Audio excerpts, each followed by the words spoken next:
Tuhan Yesus memberkati. Assalamualaikum warahmatullahi wabarakatuh. Nama saya Tini Kerumtabu. Saya salah satu dari korban biak berdarah. Ketika Papua diintegrasikan ke Indonesia,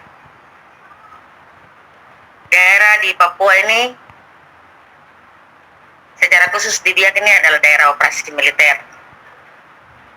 Jadi dari tahun 63 sudah ada kekerasan dari militer terhadap rakyat sipil di Papua pada umumnya dan secara khusus di Biak. Sehingga pada tahun 67 daerah Biak Barat dan Biak Utara itu menjadi daerah operasi militer. Sehingga orang tua kami banyak yang lari ke hutan dan banyak yang dijebloskan ke dalam penjara. Sehingga kami anak-anak yang adalah keluarga korban dari daerah operasi militer itu, kami membuat kelompok untuk berdoa, hanya bisa berdoa karena pada rezim Soeharto, rezim Orde Baru tidak bisa bersuara, tidak bisa sama sekali. Kita hanya menyanyi saja, berkumpul untuk menyanyi saja ditangkap. Ketika reformasi pada tahun 98, lengsernya Soeharto, lalu kami menaikkan bendera di Towel. Jadi ibarat pipa yang tersumbat dengan kotoran, begitu dibuka keluarlah semua. Jadi pada saat itu, selama itu kami menyimpan keganasan, kekejian yang dilakukan oleh militer Republik terhadap kami orang Papua, terutama orang tua orang tua kami. Lalu kami mengekspresikan lewat menaikkan bendera. Pada saat itu pemerintah atau negara tidak melihat itu bahwa itu adalah protes kami, tapi kami dibubarkan dengan cara paksa. Kami diserang dengan tembakan meriam dari kapal perang, juga helikopter, dan pasukan dari Ambon, Patimura, dan yang ada di Biak, Angkatan Laut, Angkatan Darat, Kepolisian, atau Brimob, gabungan itu kami menyerang kami di bawah Menara Tower. Dan banyak sekali teman-teman dan kami semua, ada yang ditembak langsung mati di tempat, dan kami yang lain diikat dengan kain hitam lalu dibuang ke atas trek, lalu ada yang dibawa ke polisi, ada yang dibawa ke pos-pos militer yang ada di situ. Dan saya dengan teman-teman kami dibawa ke pos militer Angkatan Darat. Pada saat itu kami menyaksikan sendiri bagaimana penyiksaan.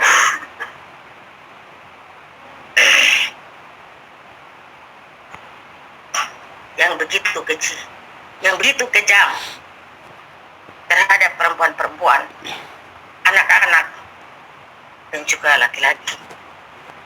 Banyak sekali perempuan-perempuan hamil yang perutnya disobek, bayinya keluar.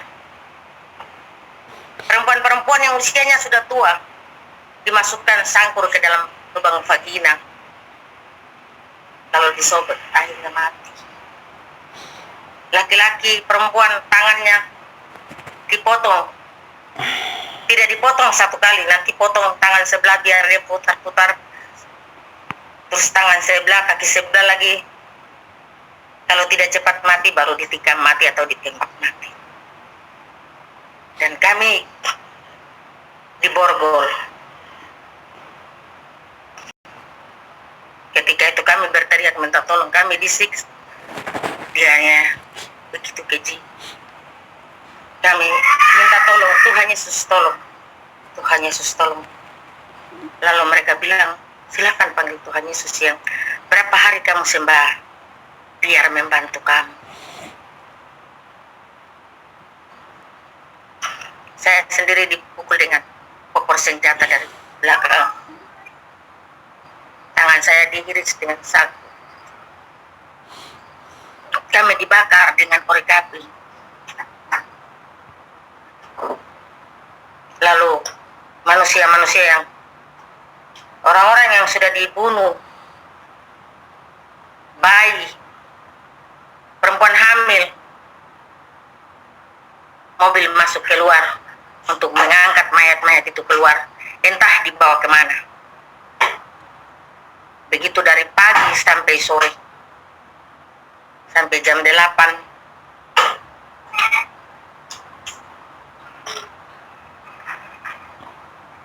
Manusia yang diangkat itu begitu sudah gelap dan masih banyak lagi yang harus mereka angkat. Di dalam hati kami minta, Tuhan tolong. Kami sebagai manusia sudah tidak mampu. Kami hanya tunggu mujizat Tuhan. Tapi kami tahu bahwa tidak lama lagi kami juga akan di. Begitu ada anggota yang masuk, kami tidak kenal karena pada saat itu mereka pakai topi seperti daun-daun begitu di kepala, mukanya itu pakai masker, tapi sudah dikasih hitam muka-muka, sehingga kami tidak kenal itu siapa. Tapi dia sempat kasih patah borgol dan suruh kami lari. Dalam kondisi tidak berpakaian. Kami ada 8 orang. Laki-laki 4, perempuan 4. Waktu kami keluar, dia bilang, hari ini Tuhan Yesus ada untuk kamu. Kamu pergi supaya menyaksikan umat atau ciptaan Tuhan yang disiksa, dianiaya seperti binatang. Lalu kami keluar dan berusaha untuk kami bisa menyelamatkan diri. Dan kejahatan begitu kejam militer Republik Indonesia. Kami berpikir bahwa kami ini bukan manusia, kami mungkin binatang. Sempat waktu saya disiksa, saya bilang semua manusia itu lahir dari perempuan. Perempuan itu melahirkan kehidupan. Kami mama-mama atau perempuan Papua melahirkan manusia Papua. Tetapi kami sama dengan perempuan yang lain yang melahirkan kamu juga. Kenapa kami diperlakukan seperti ini? Lalu saya ditendang. Tangan saya diiris dengan sapu. Begitu kejam penyiksaan pada saat itu. Apakah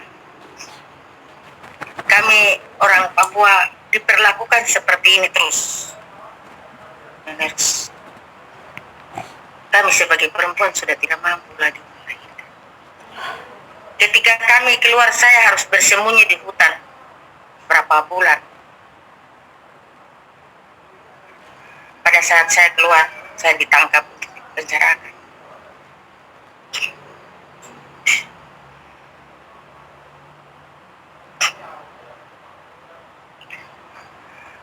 Dan banyak teman-teman saya yang sudah meninggal, pergi mendahului kami. Kematian adalah satu jalan untuk manusia. Tetapi cara kita pergi menghadap Tuhan, mungkin kami orang Papua, inikah caranya? Kami pergi menghadap Tuhan dengan cara seperti ini. Atau kami, napas hidup kami ini harus dicabut oleh militer Republik Indonesia.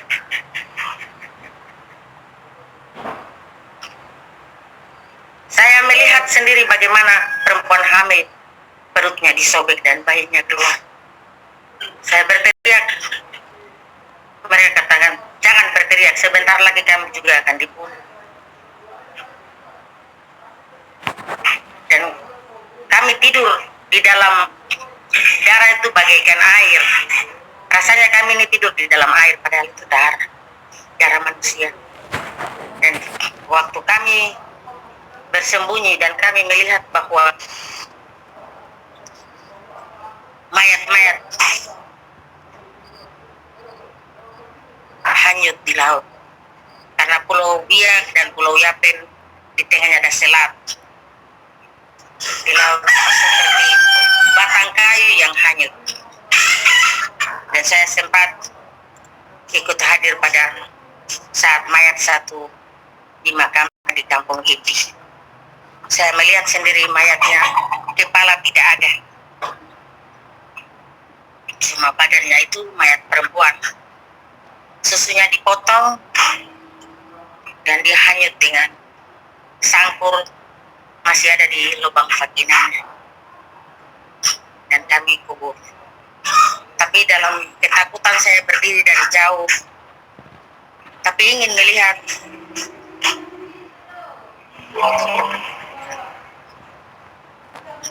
dan tangan putus, kaki putus, kepala tidak ada, tapi dia perempuan. Dan banyak sekali mayat-mayat yang terdampar di pesisir pantai Pulau Biak, juga Pulau Yapen, Kepulauan Padang, dan semua di pulau-pulau yang berdekatan, mayat banyak yang terdampar. Tetapi tidak berhenti peristiwa Biak berdarah, dan seterusnya kami lihat bahwa kekerasan terjadi terus.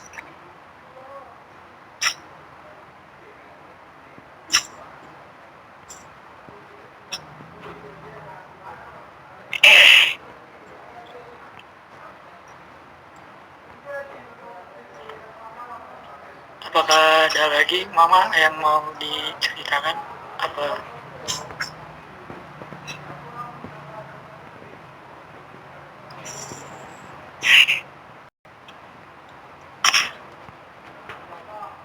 Dan waktu kami diperiksa atau diinterogasi di polisi, kami disiksa. Kami dianiaya ketika kami ada di sel. Di dalam hati kami berpikir bahwa kami sudah disiksa, dianiaya, tapi masih saja kami menjalani proses hukum. Apakah ini keadilan? Dan kami berpikir bahwa kalau selama kami masih ada di negara ini, pasti kami diperlakukan seperti binatang. Saya sendiri sebagai ketua untuk korban kekerasan atau korban pelanggaran HAM setanah Papua, saya ketua BUK di Papua. BUK itu bersatu untuk kebenaran, United for Truth. Saya jalan ke kampung-kampung dan mengambil data. Di kampung-kampung ternyata bukan kami saja yang mengalami seperti ini, tapi di Biak Barat satu kampung, laki-laki semua disuruh gali liang dan dimasukkan ke dalam liang itu hidup-hidup. Ada yang direbus di dalam tong atau drum sampai mati. Ada yang diisi di dalam karung dan dikasih tenggelam di laut. Ada yang dikasih masuk, ada perempuan-perempuan yang baru saja melahirkan dikasih masuk di kandang babi dan disuruh tidak boleh dikasih makan sampai mati. Ada juga perempuan-perempuan yang dibawa ke Poskodim, lalu diperkosa di sana, lalu disuruh angkat air mani atau sperma dari laki-laki, dikasih minum bayinya. Dan banyak sekali. Kalau tuan-tuan dan nyonya atau teman-teman datang ke Papua, pasti lihat, pasti dengar sendiri. Banyak korban yang sudah meninggal, tapi masih ada yang hidup sebagai saksi hidup.